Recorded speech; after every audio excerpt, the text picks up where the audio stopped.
एक दफ़ा का जिक्र है, एक गांव में बिलाल नाम का एक लापरवाह और गैर जिम्मेदार लड़का रहता था। उसका एक बड़ा भाई और माँ भी थे। आज भी वो अपनी माँ और भाई के पास आया। मम्मा, आप देख रही हैं ना, कल तो भाई के पास मुझे देने के लिए 2,000 रुपये भी नहीं थे और आज भाई ने एक इतनी अच्छी नई बाइक खरीद ली। अब पैसे कहाँ से आए भाई के पास? बिलाल बेटा, किस लिए चाहिए थे तुम्हें पैसे? तुम्हें ज़रूरत थी तो मुझे बताते ना। भाई से बोलने की क्या ज़रूरत थी? भाई के पास पहले ही हज़ारों खर्चे हैं। पूरा घर को लेकर चलता है, वो सारी जिम्मेदारियां उठाता है। क्या मतलब है मम्मा? सिर्फ भाई ही सारे घर का खर्चा उठाता है क्या? मैं कुछ भी नहीं करता। आप लोगों को पता चल जाएगा अगर मैं इस घर से चला जाऊंगा। सारे छोटे छोटे ज़रूरतें सबको ले जाना लाना, घर का सामान लाना, सब कुछ मैं ही करता हूँ। भाई तो सिर्फ पैसे निकाल के दे देते हैं। पैसों से क्या होता है, काम भी तो करना पड़ता है। बिलाल, तुम्हें पता है कि मैं काम में इतना मसरूफ होता हूँ, इसलिए मुझे बिल्कुल वक्त नहीं मिलता है। इसलिए तुम थोड़ा बहुत घर का काम कर लेते हो, इसलिए ज़्यादा जताने की ज़रूरत नहीं है। हर एक चीज़ का हिसाब मैं करता हूँ, पैसे मैं देता हूँ, फिर भी तुम बिला वजह की बातें बना रहे हो। भाई, आप तो मुझसे बात ही नहीं कर रहे हैं। आपने अपनी नई बाइक खरीद ली और मुझे देने के लिए आपके पास 2,000 रुपये भी नहीं थे। आपको पता है मुझे कितनी ज़रूरत थी? दोस्तों के साथ मैंने शर्त लगाई थी, कितनी बेइज्जती हुई है मेरी सारे दोस्तों के सामने। आपको बहुत अच्छा लगता है ना मुझे शर्मिंदा करके सबके सामने? बस करो बिलाल, किस तरीके से बात कर रहे हो अपने बड़े भाई से? तमीज़ तहजीब सब कुछ भूल गए हो क्या? तुम्हारी ज़िंदगी में बस तुम्हारे दोस्तों के अलावा और कुछ है ही कहाँ? सब कुछ तुम अपने दोस्तों में निछावर करते रहते हो। आज तक अपने पास से कोई 1 रुपए की चीज़ घर में लेकर नहीं आए हो। मम्मा बिल्कुल ठीक कह रही हैं। अब तुम भी बड़े हो गए हो। मैं सिर्फ अकेले कब तक जिम्मेदारियां उठाता रहूंगा? अपनी जिम्मेदारी समझो और कुछ काम करने पर ध्यान दो। सिर्फ दोस्तों में टाइम जाया करते रहते हो सारा दिन बैठकर। बड़ों की बातें बिलाल के कुछ पल्ले नहीं पड़ती थीं, बल्कि और गुस्सा होता था वो। बिलाल के बड़े भाई की बीवी जब अपने कमरे में आराम कर रही थी तो उसकी सासू माँ चलती हुई गुस्से में उसके पास आई। वो बहुत सीधी सादी सी थी। वो अपनी सास को देख रही थी कि माजरा क्या है, वो इतने गुस्से में चलती हुई क्यों मेरे पास आ रही हैं। वो आकर रुकी तो उसने कहा, क्या बात है मम्मा, इतनी गुस्से में क्यों नजर आ रही हैं? अभी तो आप बिल्कुल ठीक थी। आपकी तबीयत खराब है क्या? आप मुझे बुला लेती, मैं आ जाती। क्या काम है? आ जाए, आप मेरे पास बैठ जाएं, बल्कि थोड़ा आराम कर लें। आए हम दोनों बैठकर बातें करते हैं।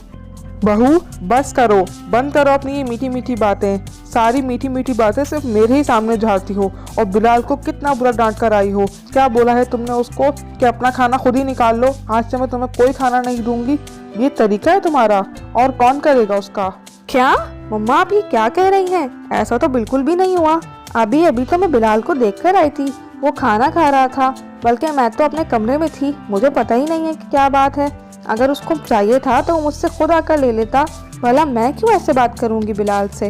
वो मेरे भाइयों की तरह है भाई। बिलाल की माँ बिलाल की बेकार बातों पर ध्यान देकर हमेशा दूसरों से लड़ा करती थी। ये बात उसके बड़े बेटे को बिल्कुल अच्छी नहीं लगती थी। आज भी वो अपनी माँ को समझाने के लिए ही आया और कहने लगा, मम्मा, अगर मैं अब कुछ कहूँगा तो आप फिर कहेंगी कि अपनी बीवी का साइड ले रहा है। लेकिन ये मेरी आंखों देखे की बात है कि वो तो अपने कमरे में बैठी हुई थी। बिलाल अपना खाना खुद ही निकाल के खाने लग गया। अब भला ऐसे मेरी बीवी का क्या कसूर है? अगर बिलाल को चाहिए था तो बोल देता आकर। तो फिर बिलाल क्या बेवकूफ़ है या हम तीनों में फूट डलवाना चाहता है जो बिला वजह की बातें आकर मुझे बोल रहा है? अरे वो कोई पागल है जो फजूल बोलेगा? कुछ तो हुआ ही होगा ना कि उसने मुझे आकर ये सब बताया। तुम्हें खुद ख्याल रखना चाहिए ना, एक ही तो देवर है तुम्हारा।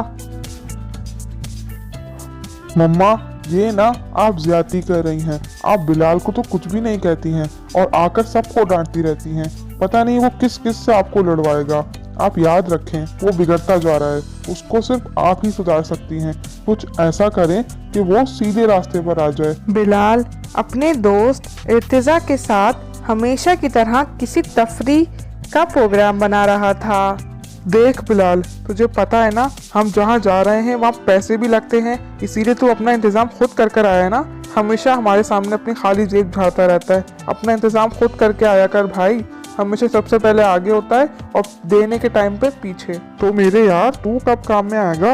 अरे भाई तू तो कमाता है ना अपना, इसीलिए मैं टेंशन फ्री होकर आ जाता हूँ और कितनी तफरी कराता हूँ तुम लोगों को, फिर भी तुम ऐसे बोल रहे हो। दे दूंगा भाई दे दूंगा, अपने पैसे भी कभी पूरे दिया करूंगा मैं। आज मैं कमाता नहीं हूँ इसीलिए सबके सब बोलते रहते हो मुझ पर। अरे मेरे यार अब तू बुरा क्यों मान रहा है? चल ना ठीक है खैर है, मैं भी इसलिए बोल रहा हूँ कि आज मैं पैसे कम लेकर आया हूँ।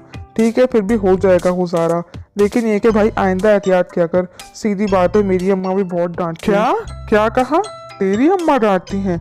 अरे तेरी अम्मा तो इतनी अच्छी है भाई, इतनी मोहब्बत करती हैं तुझसे। कम से कम मेरी अम्मा की तरह तो नहीं है। वो हर वक्त से मुझे नाकामी के ताने देती रहती हैं और सारा दिन हडराम बोलती रहती हैं। अरे भाई क्या अब इस उम्र से ही काम में लग जाऊं मैं?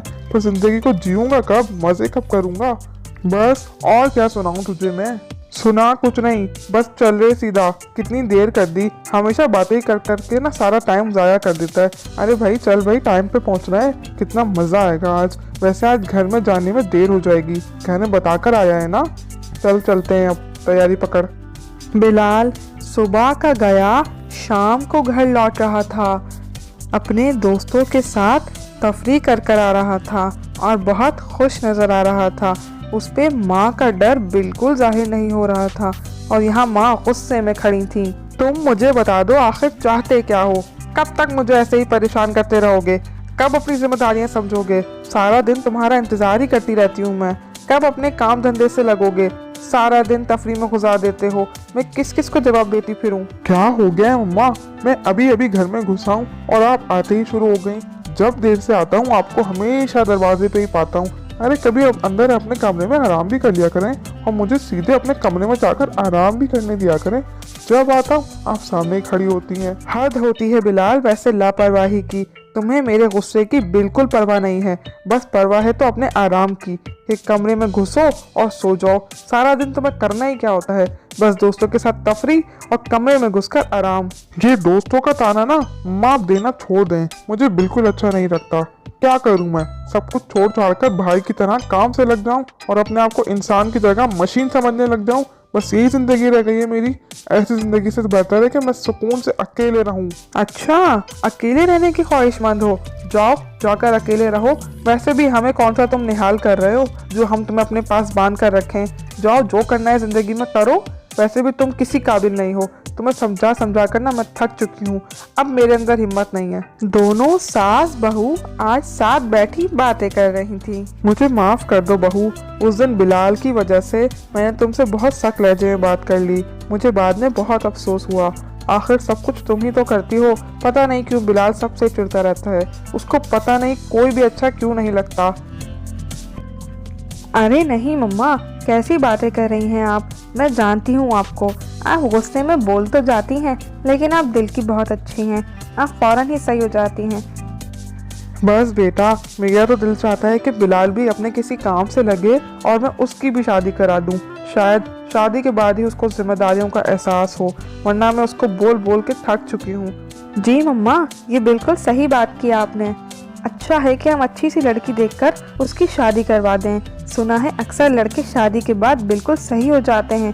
शायद अपना बिलाल भी सही हो जाए और अपनी जिम्मेदारियों को समझने लग जाए, वरना आप कब तक अपना सर खपाती रहेंगी उसके साथ। हाँ सही कह रही हो तुम, मैं भी थक चुकी हूँ अब उसको समझा समझा कर। मेरे पास और कोई रास्ता नहीं है उसको सुधारने का। अब शायद उसकी शादी के बाद ही वो सुधर जाएगा। यहाँ सास बहू बैठे बिलाल की शादी की बातें कर ही रहे थे। इतने में बिलाल फौरन उनकी बातें सुनकर उनके कमरे में आ गया और कहने लगा, भाभी आपका मसला क्या है? आप मेरी शादी करवाने पे क्यों तुली हुई हैं? क्या आपको मेरी आज़ादी प्यारी नहीं है? अरे भाई कितना समझाऊं मैं आप लोगों को, मुझे कोई शादी वादी नहीं करनी। जिसको देखो हाथ धो के मेरे पीछे पड़ जाता है। मैं इतना ही बिगड़ा हुआ हूँ, इतना ही बुरा हूँ तो मैं चला जाता हूँ कहीं। सुकून से रहें फिर आप लोग। अरे नहीं बिलाल, कैसी बातें कर रहे हो? कहाँ जाओगे तुम सबको छोड़कर? और वैसे भी तुम्हारी शादी की ख्वाहिश मैं नहीं बल्कि मम्मा रखती हैं। वो चाहती हैं कि तुम्हारी किसी अच्छी लड़की से शादी हो जाए ताकि तुम अपनी जिम्मेदारियों को समझो और अपनी ज़िंदगी में एक अच्छी तब्दीली लाओ। कब तक ऐसे लापरवाहों की तरह अपनी जिंदगी गुजारते रहोगे? कान खोल के सुन लें आप लोग, मेरी शादी की बात इस घर में दोबारा नहीं होगी। मेरा जब मर्जी होगी मैं जब ही शादी करूंगा, कोई मेरे पीछे नहीं पड़ेगा। सब मुझे अपनी जिंदगी अपनी मर्जी से गुजारने दें, वरना मैं वाकई में चला जाऊंगा। बहू, इससे कहो अगर अपना लहजा ठीक नहीं कर सकता है ना तो कहीं और जाकर रहे, हमें जरूरत भी नहीं है इसकी। इतने बदतमीज बेटे से मैं बेजार हो चुकी हूँ। समझा समझा कर मुझे बात नहीं करनी है इससे। इससे बोलो या तो चला जाए। वाह मम्मा, आपको मेरा साइड लेना चाहिए। अरे भाई, मैंने किसी का क्या बिगाड़ा है जो सब मेरी आज़ादी ख़त्म करने पर तुले हुए हैं? सबको मेरी शादी की क्या पड़ी है? भाई मैंने अभी शादी बिल्कुल नहीं करनी और अब मुझसे कोई बात नहीं करेगा। आपको क्या, मुझे भी बात नहीं करनी आपसे। बिलाल की बदतमीजी देखने के बाद उदास होकर बिलाल की माँ अपने कमरे में आकर बैठ गई और बहुत परेशान थी बिलाल की तरफ से। बिलाल भी पीछे पीछे अपनी माँ के पास आया। उसको पता था कि आज माँ को गुस्सा आ गया है। मैंने तुम्हें मना किया था ना कि मुझसे बात करने की ज़रूरत नहीं है। जब तक तमीज़ से बात करना नहीं सीखोगे ना तो खामोश रहा करो। मुझसे बात करने की बिल्कुल भी ज़रूरत नहीं है। इतनी बदतमीज़ी मैंने तुम्हें बिल्कुल नहीं सिखाई। सारे फजूल दोस्तों में बैठकर ना बदतमीज़ी सीख कर आते हो हमेशा। कभी कोई काम की बात नहीं सीख कर आए हो तुम। कब अपनी जिम्मेदारियों को निभाओगे? बस मम्मा, अब मैं बेजार हो गया हूँ। अब मैं किसी के ताने नहीं सुनूंगा। सब मुझे हडरामी बोलते रहते हैं। मैं देखना कुछ ना कुछ जिंदगी में जरूर करके दिखाऊंगा। सबकी जबानें बंद कर दूंगा, लेकिन मैं यहाँ रहकर नहीं कर सकता। मुझे जाना है भाई सबसे दूर, सुकून वाली जिंदगी गुजारनी है। सब मेरे पीछे ही पड़े रहते हैं। अरे कब तक सब मेरे पीछे पड़े रहेंगे? बस बिलाल, बदतमीजी की भी हद होती है। सारी लिमिट क्रॉस कर चुके हो तुम। समझ में तुम्हें किसी की भी नहीं आती है। सिर्फ अपनी मर्जी के मालिक हो। समझा समझा कर तुम थक गए हैं। अरे तुम्हारी परवाह है सबको, इसीलिए सब तुम्हें बोलते हैं। सब तुम्हें बोलना ही छोड़ देंगे क्योंकि तुम किसी की सुनते ही कहाँ हो। मम्मा, आप सब मुझे बोलेंगे तब ना जब मैं इस घर में रहूंगा। मुझे इस घर में रहना ही नहीं है। मैं जा रहा हूँ हमेशा हमेशा के लिए। देखना एक दिन कामयाब होकर लौटूंगा और सबकी जुबानें बंद हो जाएंगी। बस अब बहुत हो गया। जाओ, देखती हूँ मैं भी कि क्या तीर मारते हो तुम बाहर जाकर। सबसे अलग होने का तुम्हें शौक है ना, जाओ शौक से अलग अलग हो जाओ। न तुम्हें 1 रुपया मिलेगा घर से ना और कुछ। जाओ अपने बलबूते पर अपनी जिंदगी गुजारो तो तुम्हें पता चलेगा जिंदगी। हाँ हाँ ठीक है, जा रहा हूँ मैं। सबको दिखा दूंगा कि मैं हूँ क्या चीज़। सब मुझे ना बिल्कुल हडराम समझते हैं। मैं ऐसा बिल्कुल भी नहीं हूँ। अरे भाई, जिंदगी के कुछ लम्हे मैंने सुकून से गुजारने चाहे थे, सबने मेरी जिंदगी को अजाब बना दिया।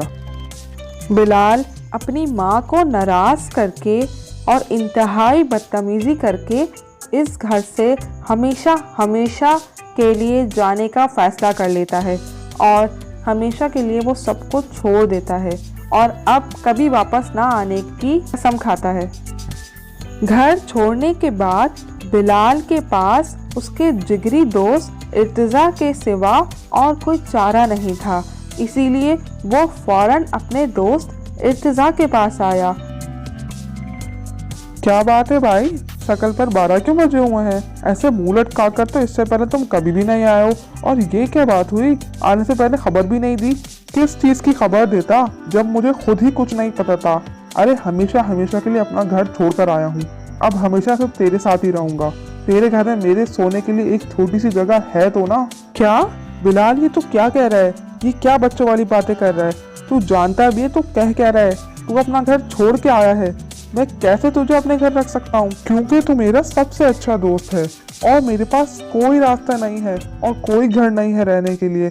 भाई मदद कर दे, बहुत परेशान हूँ। भाई तेरी मदद के लिए मैं हमेशा हाजिर हूँ, लेकिन ये जो तू कर आया है ना, इससे मैं तेरी मदद कोई भी नहीं कर सकता। क्योंकि मेरे घर में खुद हमारे सोने के लिए जगह कम पड़ती है, तुझे कहाँ रखूँगा? फिर घर में जवान बहन भी है, माँ बाप कभी राजी नहीं होंगे इस बात के लिए। वो क्यों नहीं राजी होंगे? वो मुझे जानते तो हैं। अरे भाई मैं बहुत परेशान हूँ, सिर्फ कुछ ही दिन रुकूंगा, कोई हमेशा के लिए नहीं रहने आया हूँ। अगर कोई काम मिल जाएगा तो अपना ठिकाना बना लूंगा। मैं हमेशा तेरे सर पे नहीं रहूंगा। अभी कुछ दिन रख ले, मजबूरी है मेरी। दोस्त होके इतना नहीं कर सकता दोस्त के लिए, फायदा तेरी दोस्ती का। बिलाल अपने दोस्त इर्तिजा की बातें सुनकर उदास होकर गांव के सेठ के पास आया कि वो यहाँ आकर कोई काम भी ढूंढ लेगा और रिहाइश भी कर लेगा। क्या बात है बिलाल, आज से पहले तो कभी हमारी याद नहीं आई। शक्ल देखते ही मोड़ कर निकल जाते थे। आज क्या मुंह लटकाए हमारे पास आए हो? यकीनन कोई काम ही पड़ा होगा जब ही हाजिर हुए हो, वरना तो तुम्हें आवाज भी देते रहो तो बातें बनाकर निकल जाते थे। सेठ, दरअसल मैं बहुत ज्यादा परेशान हूँ। अपना घर छोड़ के आया हूँ, ना कोई काम है ना रहने के लिए जगह। मैं आपसे दरख्वास्त करता हूँ कि मुझे कोई काम भी दे दें और रहने के लिए एक ठिकाना भी। मैं आपका बहुत एहसानमंद होऊंगा। अच्छा बेटे, तुम्हें क्या हम ऐसे बेवकूफ लगते हैं कि अपना घर छोड़कर आओ और हम तुम्हें काम भी दे दें और रहने के लिए जगह भी? अरे भाई, हमारे पास सिर्फ पढ़े लिखे लोगों के लिए काम है। तुम तो हमेशा अपनी क्लास में फेल आते थे, क्या मैं तुम्हें नहीं जानता हूँ? नहीं सेठ, ऐसे नहीं बोले। मेरे पास और कोई जगह नहीं है रहने के लिए। मैं अच्छा काम करूँगा, मैं सीख जाऊँगा आहिस्ता आहिस्ता। मुझे आप थोड़ी सी जगह दे दें, रहने के लिए भी और काम करने के लिए भी। वादा करता हूँ निराश नहीं करूँगा। नहीं बिलाल, तुम्हारे जैसे लड़कों की बातों पर मुझे कोई भरोसा नहीं है। अरे भाई, हमारा काम कोई मजाक नहीं है। तुम्हारे बड़े भाई को मैं अच्छे तरीके से जानता हूँ। तुम इतने अच्छे आदमी को छोड़ के आ सकते हो, तो हम तो फिर भी उसके सामने बहुत बुरे हैं। नहीं सेठ, आप कैसी बातें कर रहे हैं? मैं आपको बोल रहा हूँ ना कि ईमानदारी से काम करूँगा, कभी भी खयानत नहीं करूँगा। आप मुझे आजमा कर तो देखें। आप ऐसा क्यों बोल रहे हैं? मैं कहाँ जाऊँ? सेठ ने भी बिलाल को टेढ़ी टेढ़ी बातें कर कर वहाँ से रवाना कर दिया। बिलाल बहुत उदासी में छोटू के पास आया। छोटू बहुत नेक बच्चा था। बिलाल को देखकर छोटू कहने लगा, अरे बिलाल भाई, इतने उदास क्यों नजर आ रहे हैं? अरे आप तो हमेशा इतने खुश नजर आते हैं मुझे। आज क्या हुआ? छोटू, मेरी मदद कर दे यार। सुबह से मारा मारा फिर रहा हूँ, घर छोड़कर आ गया हूँ। ना काम है ना रहने के लिए जगह। कोई ऐसी जगह बता दे या कुछ दिन अपने घर पे पनाह दे दे। ये क्या कह रहे हैं बिलाल भाई आप? मुझे तो यकीन ही नहीं आ रहा। अरे आपके बड़े भाई इतने अच्छे हैं, वो गांव में सबकी मदद करते हैं। आपने उनका घर छोड़ दिया? छोटू, ज्यादा बातें नहीं बनाओ। जो मैंने कहा है ना, बस उसका जवाब दो। मैंने घर छोड़ा है, ये तुम्हारा मसला नहीं है। तुम कोई रहने की जगह है तो मुझे बताओ। नहीं भाई, हमारे गांव में भला कहाँ रहने की जगह होगी? जो भी बेआसरा होता है तो बस यहीं रोडों पे सो जाता है। अगर आपको ऐसी जिंदगी गुजारनी है तो आप शौक से गुजारें। मैंने तो सुना था कि छोटू सबकी मदद करता है। क्या तुम मुझे अपने घर में पनाह नहीं दे सकते? क्यों नहीं दे सकते? आखिर मुझमें क्या बुराई है? ऐसी क्या बात है? छोटू ने भी बिलाल को कोई आसरा नहीं दिया। बिलाल थक कर रात होने पर वहीं दरख्त की टहनी से टेक लगाए आराम करने लगा। वो बहुत थक चुका था और बहुत उदास और परेशान भी था। घर छोड़ने पर बिल्कुल खुश नहीं था। उसको जिंदगी की सख्तियां समझ में आने लगी थीं। एक पुलिस वाला राह गुजरते हुए लड़के, बिलाल कच्ची नींद में था, एकदम खड़ा हो गया और जी सर, क्या कह रहे हैं आप? मेरी आंख लग गई थी यहाँ। क्यों? तुम्हारी यहाँ क्यों आंख लग गई? तुम्हारा कोई ठिकाना नहीं है क्या जो यहाँ सो रहे हो? कौन हो तुम? कोई असला वसला लेकर तो नहीं आए हो ना? मुझे बताओ या चलो मेरे साथ थाने, अच्छी तरह तुम्हारी खबर लूंगा। अरे नहीं नहीं सर, आप रफीक को तो जानते ही होंगे। मैं उसका छोटा भाई बिलाल हूँ। मैं कोई ऐसा वैसा लड़का नहीं हूँ। बस आज थोड़ी देर हो गई थी तो यहीं आंख लग गई। बात सुनो लड़के, तुम बिलाल हो या जो कोई भी, सिर्फ रफीक का नाम ले लिया है इसीलिए छोड़ रहा हूँ, वरना ऐसे राह चलते हुए बेकार लड़कों को देखकर ना हम थाने ले जाते हैं और अच्छे तरीके से खबर लेते हैं उनकी। तुम जाओ अपने घर और घर जाकर आराम करो। तुम्हें पता है वैसे ही आजकल माहौल ठीक नहीं है। जी सर, आप बिल्कुल सही कह रहे हैं। आज के बाद आप मुझे यहाँ नहीं देखेंगे। वैसे भी मैंने एक गलती की थी जिसकी सजा भुगत रहा हूँ, लेकिन अब मैं सब कुछ समझ चुका हूँ। मैं अपने घर ही जाऊँगा। आप परेशान मत हो, मैं ऐसा वैसा लड़का नहीं हूँ। मैं जा रहा हूँ अपने घर। एक ही दिन और एक ही रात में बिलाल को जिंदगी की सख्तियां पता चल गईं। अपनी माँ और भाई की भले वाली बातों का अच्छी तरीके से अंदाजा होने लगा। अब पछता रहा था। क्या हुआ, आ गए घर? एक ही दिन में देखो शक्ल कैसी लटकी हुई है। क्या हो गया? कल से कुछ खाए भी नहीं क्या? रहने की जगह तो तुम्हें बिल्कुल नहीं मिली होगी। कपड़े देखो क्या हालत बनाई हुई है अपनी। मुझे पता था तुम जल्द ही लौट आओगे। जी अम्मी, आप बिल्कुल सही कहती थी। मैं नहीं रह सकता ऐसे। मैं बहुत पछता रहा हूँ, मैं बहुत उदास हूँ। आप सबसे मैंने कितनी ज़्यादा बदतमीजियाँ की हैं। अब मैं क्या करूँ? क्या करूं मतलब? घर में यही तो होता है, हम बड़े बच्चे गलतियां करते रहते हैं, हम समझा समझा कर पूरे हो जाते हैं, लेकिन जब बच्चे माफ़ी मांगते हैं तो हम उन्हें माफ़ भी कर देते हैं। इसीलिए जाओ अपने भाई से ही माफ़ी मांगो। जी मम्मा, अब मैं सच्चे दिल से आपसे वादा करता हूँ, जैसा आप चाहती हैं मैं वैसा ही बनकर दिखाऊंगा। मुझे पता चल गया मम्मा, घर के बगैर, आप लोगों के बगैर ज़िंदगी गुजारना कितना मुश्किल है। मैं एक ही दिन में बेजार और परेशान हो गया। घर तो जन्नत है मम्मा। हाँ बिलाल, मैंने भी तुम्हें इसीलिए जाने दिया था ताकि तुम्हें असल मायनों में ज़िंदगी का पता चले कि ज़िंदगी में असल है क्या। बस तुम्हारी आसाइशें और नवाबियाँ अब तुम्हें ख़त्म करनी चाहिए और काम की तरफ तवज्जो देनी चाहिए। आप बड़े हो गए हो, जिम्मेदारी संभाल लो। अब मैं तुम्हें आइंदा कभी कुछ नहीं कहूँगी। नहीं मम्मा, आप मुझे बिल्कुल कह सकती हैं। आपको पता है आपकी इन्हीं बातों को मैंने कितना याद किया है पूरा दिन, और मुझे बहुत शिद्दत से एहसास हुआ कि मैंने कितनी गलतियां की हैं अपनी ज़िंदगी में। आज के बाद वादा करता हूँ, भाई से भी, भाभी से भी, किसी से बदतमीज़ी नहीं करूँगा और सबके साथ मिलकर रहूँगा और अपनी जिम्मेदारी समझूंगा।